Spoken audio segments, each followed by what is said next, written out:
Hello friends, आपका स्वागत है आपके ही चैनल पर, जिसमें अपन देखने वाले हैं कि वेरिकोज वेन क्या होता है, क्या कारण है, कौन सी होम्योपैथिक दवा हमें लेनी है, इसके बचाव के लिए हमें क्या करना चाहिए और ऐसे कौन से आहार हम लें वेरिकोज वेन की कंडीशन में जो आपके वेरिकोज को ठीक करने में अच्छा करता है। तो चलिए स्टार्ट करते हैं।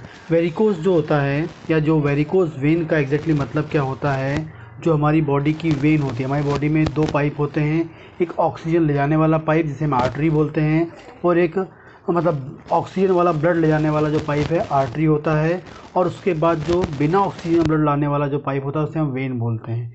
ठीक है, तो जब वेन जो होती हैं वो कैसी हो जाती है, इनलार्ज हो जाती हैं, फूल जाती हैं, डायलेट हो जाती हैं। ठीक है, और विशेषकर कहाँ की, हमारे लेग की, हमारे पैरों की जो वेन है जब कैसी हो जाएंगी, फूल जाएंगी, इनलार्ज हो जाएंगी तो हम उसे क्या बोलते हैं, वेरिकोज वेन बोलते हैं। और ये खास कर उन लोगों में ज़्यादा होता है जो लंबे समय तक खड़े रहते हैं, लंबे समय तक खड़े रह के काम करते हैं। उन लोगों में क्या होता है जो प्रेशर है वेन में ज़्यादा पड़ता है, क्योंकि जो हमारे पैरों की वेन होती हैं वो एंटी ग्रेविटेशनल फोर्स के अगेंस्ट ब्लड को सप्लाई करती है, ऊपर की ओर, नीचे से ऊपर की ओर ब्लड सप्लाई करती हैं।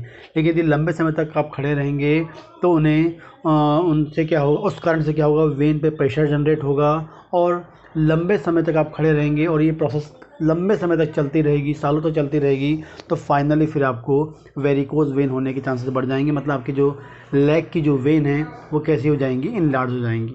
ठीक, इसका जो मुख्य कारण क्या है सबसे मुख्य कारण होता है, पहले तो आपको बताया, लंबे समय तक खड़े रहना और लंबे समय तक आप खड़े होकर काम करना। ठीक है, ये हम बोल सकते हैं लंबे समय तक आप बैठे भी रहना, उससे भी आपको प्रॉब्लम होती है। आपको कुछ टाइम खड़े होना चाहिए, कुछ टाइम मूव करता रहना चाहिए, ये आपको मूवमेंट करते रहना चाहिए। दूसरा इम्पॉर्टेंट कारण होता है ओबेसिटी, मोटापा। जब मोटापा होगा तो वज़न ज़्यादा होगा तो उससे आपकी जो लेग में प्रेशर जनरेट हो जाएगा और वही फिर आपकी वेन को इनलार्ज कर देगा या डायलेट कर देगा। ठीक है, तीसरा जो होता है, कई बार देखा गया है फैमिली हिस्ट्री में यदि किसी को वेरिकोज होता है तो कई बार नेक्स्ट जनरेशन में वेरिकोज होने के चांसेस होते हैं। इसके अलावा बात करते हैं प्रेगनेंसी वेरी कॉमन होता है, क्योंकि प्रेगनेंसी में भी क्या होता है, वेट गेन होता है। वेट गेन होने के कारण क्या होता है, आपके पैरों की वेन पे प्रेशर प्रोड्यूस होता है और उस कारण से भी आपको वेरिकोज होने के चांसेस बढ़ जाते हैं। इसके अलावा बात करेंगे वुमेन में, मतलब महिलाओं में ज़्यादा चांसेस होते हैं एज़ कम्पेयर टू मेल, हम बात करते हैं। और लास्ट है एजिंग, ओल्ड एज के अनुसार क्या होता है, आपकी जो वेन जो होती है, उनकी वॉल जो होती है वीक होने लगती है, कमज़ोर होने लगती है, उस कारण से भी कई बार आपको वेरिकोज होने लगते हैं। ठीक है, जब वेरिकोज होता है तो लक्षण क्या मिलते हैं, सबसे पहले लक्षण मिलता है हमको, जो वेन होती हैं हमारी बहुत अधिक फूल जाती हैं, पैर की नीली पड़ जाती हैं, बहुत अधिक फूल जाएंगी, आपको एकदम अलग से फूली फूली दिखेंगी, नीली दिखाई पड़ेंगी। कई बार वो ऐसी जिग जैग हो जाती है जैसे क्योंकि ज़्यादा फूलने के कारण क्या होती है, वो तिरछी और टेढ़ी मेढ़ी तिरछी जिग जैग हमको दिखने लगती हैं। इसके अलावा बात करते हैं, जहाँ पर आपको वेरिकोज हुआ है, जहाँ की वेन आपकी इनलार्ज हुई है, वहाँ की वेन में क्या होगा, आपको उस एरिया में आपको हो सकता है उस एरिया में आजू बाजू आपको स्वेलिंग भी मिले, पैर में साथ में जलन भी मिल सकती है, वहाँ खुजली भी आपको हो सकती है। इसके अलावा कभी कभी क्या होता है, यदि वेरिकोज वेन बहुत पुराना हो गया तो इस कारण से वहाँ पर आपको अल्सर मिलने लगता है, अल्सर हो जाएगा। फिर कई बार हो सकता है वहाँ पर आपकी अल्सर कारण वहाँ से लगातार ब्लीडिंग होने लगती है। ये प्रॉब्लम हमको बहुत कॉमनली मिलती है, लेकिन ये सब सीवियर कंडीशन में मिलती है। लेकिन ये कंडीशन में पहुँचने से पहले ही आप होम्योपैथिक दवा लेंगे तो आप बच सकते हैं। नहीं तो कई बार बहुत सारे लोग सर्जरी करा लेते हैं, सर्जरी भी इसकी सक्सेस नहीं होती है। लेकिन सर्जरी तक हमें पहुंचना ही नहीं, सर्जरी कराना ही नहीं चाहिए। आप यदि जो मैं दवा बता रहा हूँ ये दवा आप लेंगे तो बहुत अधिक लाभ मिलता है।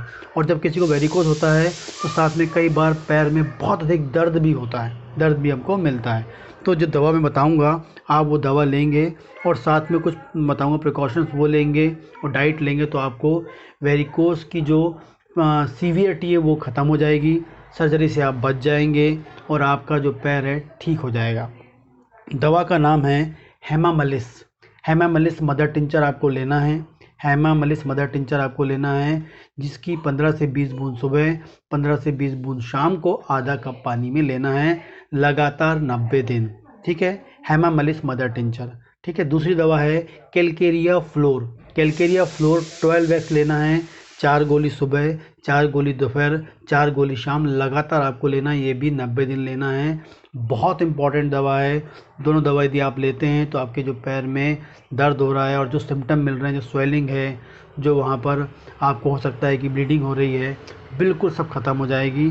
लेकिन सिर्फ आपको लेना पड़ेगा। साथ में क्या करना है, सबसे पहले आपको इम्पॉर्टेंट चीज़ क्या करना है, लंबे समय तक खड़े होने वाली जो आपकी जो रेगुलरिटी है उससे कम करना है। ठीक है, आपको बार बार अपनी पोजीशन चेंज करना है, थोड़ी देर बैठना है, थोड़ी देर खड़े होना है, लंबे टाइम तक खड़े नहीं रहना है, पहली चीज़। दूसरी चीज़ क्या करना है आपको, यदि फीमेल है या मेल दोनों है जो यदि हाई हील वाले शूज़ पहनते हैं, हाई हील वाली सैंडल पहनते हैं, बिल्कुल अवॉइड करिए, वो भी रिस्पॉन्सिबल होती है वेरिकोस के लिए।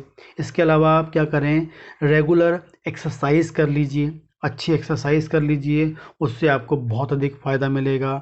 ठीक है, इसके अलावा क्या कर सकते हैं, थोड़े से पैर को ऊपर करके आप बैठ सकते हैं कभी कभी। ठीक है, ये आप कर सकते हैं। इसके अलावा आपका जो वज़न है उसे कम करें, वेट आपको लॉस करना पड़ेगा, ये आपको इम्पॉर्टेंट चीज़ करनी है। अब हम डाइट की बात करते हैं। डाइट में आपको ऐसी चीज़ लेनी है, सबसे इम्पॉर्टेंटली लेनी है हमको एंटीऑक्सीडेंट वाली प्रॉपर्टी वाले फूड लेने। ऐसे एंटीऑक्सीडेंट, जो एंटीऑक्सीडेंट्स होते हैं वो जाते हैं और वेन की जो वॉल है उसमें जो चेंजेस आ गए हैं उसे ठीक करने में हेल्प करते हैं। तो आप कोई भी फ्रूट ले सकते हैं, खासकर आपको लेना चाहिए जो अच्छे फ्रूट्स में बात करेंगे, एप्पल ले लीजिए, उसमें अच्छे एंटीऑक्सीडेंट्स होते हैं। पपीता ले लीजिए, एंटीऑक्सीडेंट अच्छे होते हैं। बनाना आप ले सकते हैं, उसमें एंटीऑक्सीडेंट्स होते हैं। तो दिन में 2 फल आप खाइए, बहुत इंपॉर्टेंटली है। इसके अलावा बात करेंगे, आप अखरोट खा लीजिए। अखरोट में भी क्या होता है, एक तो उसमें अच्छा एंटीऑक्सीडेंट होता है, उसमें ओमेगा 3 होता है जो आपकी वॉल ठीक करेगा। तीसरा क्या करेगा, जो वहाँ पर वॉल जो नैरो हो गई है, वेन की जो वॉल नैरो हो गई है वेरिकोस के कारण, वो वॉल को डायलेट करने के लिए इस अखरोट में नाइट्रिक ऑक्साइड होता है, वो आप ले लें। ठीक है, तो ये आप 3 चीज़ इंपॉर्टेंट चीज़ ले लीजिए, ये आपको लेना है। फ्रूट्स लेना है, ठीक है, जो तीनों फ्रूट्स बताए मैंने आपको, वॉलनट ले लीजिए या मतलब हम अखरोट बोलते हैं वो ले लीजिए। इसके अलावा आप क्या करिए, हरी सब्जियां लीजिए। हरी सब्जियां में भी क्या होता है, बहुत अधिक मात्रा में एंटीऑक्सीडेंट्स एंड मिनरल्स होते हैं, वो लेना है। इसके अलावा आप अंडा खा सकते हैं, अंडे का वाइट वाला पार्ट ले सकते हैं क्योंकि उसमें भी इंपॉर्टेंट टाइप के मिनरल्स होते हैं, विटामिन B12 होता है, विटामिन D होता है एंड अच्छा क्लास का प्रोटीन होता है, वो आप ले सकते हैं। ठीक है, ये चीज़ लेते हैं, रेगुलर करते हैं तो आपको बहुत अधिक लाभ होगा। और साथ में मेरी जो दवा है उसको रेगुलर आप यूज़ करेंगे तो इतना लाभ होगा कि आपका जो वेरिकोस है वो हमेशा के लिए ख़त्म हो जाएगा। हो सकता है आपने बहुत सारी दवा यूज़ करी हो, लेकिन आपने मेरी दवा यूज़ करी है, उसके बाद मुझे कमेंट करके बताइए। इसके अलावा कोई क्वेश्चन हो तो आप मुझे कमेंट कर सकते हैं, दिए गए नंबर पर बात कर सकते हैं और इस प्रकार के वीडियोज़ के लिए मेरे चैनल को सब्सक्राइब कर सकते हैं। नमस्कार।